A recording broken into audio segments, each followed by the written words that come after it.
That's a good question. If you want dividends, right? Because again, if you did S&P 500, for instance, some of those 500 companies pay dividends, right?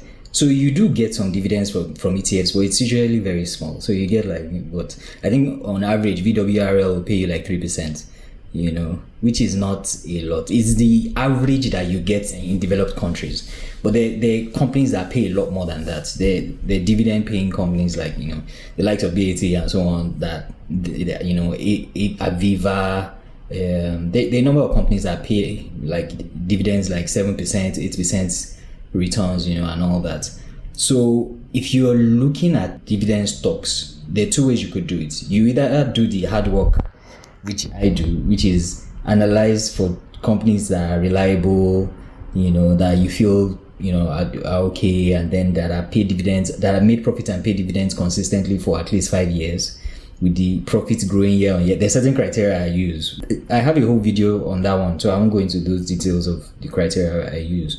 But that's one way to do it. Then you now pick those companies that you feel, this level of dividend that they pay is good enough. Again, I'm using Nigerian companies because Nigerian companies typically pay a lot of dividends because the risk is higher to invest in Nigerian companies. So they're trying to compensate investors, right? The MTN one is another example of that because it's a regulatory risk. The business environment is not friendly at the moment. Hopefully it will change when, Nigerian companies typically try to reward the investors. So if you look at Nigerian stock market, for instance, in my experience, now this is not investment advice or anything, that's a disclaimer, but in my experience, I found out that the banking industry is still the one that has been the most reliable. Recently, telecoms has sort of caught up, right?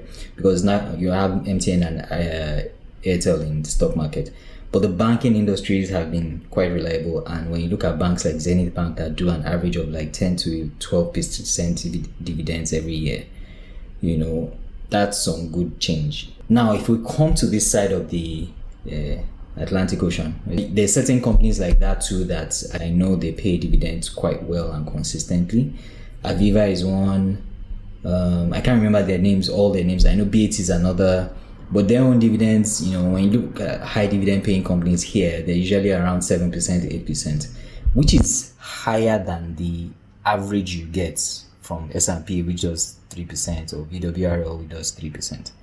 Now, if you want to play it safe, in the spirit of ETFs, because again, the fact that one company has been good for the past, MTN again is an example. They've been doing great for years, and then 1 year a regulatory issue hit them. They made loss. They couldn't pay dividends that year, and all that. So the fact that an individual company has been doing great doesn't mean that something won't happen one particular year and throw them off their game, right? But the best way to hedge against that is invest in an ETF. Now, there is an ETF that's similar to the VWRL. It's called VHYL, Vanguard FTSE All World High Dividend Yield ETF. So it's a mouthful. But basically, it's a split of all the companies. Out of that 3,000 that the VWRL invests in, the ones that pay dividends and pay high dividends. So that one will give you, I think on average, the dividend yield is closer to like a 4 to 5%. Not as high as what you will get when you pick individual stocks, but it's safer, right? And you are getting your dividends. So you are getting dividends, but you also have the safety of an ETF. So you know that if one company crashes, the whole thing will not bafka.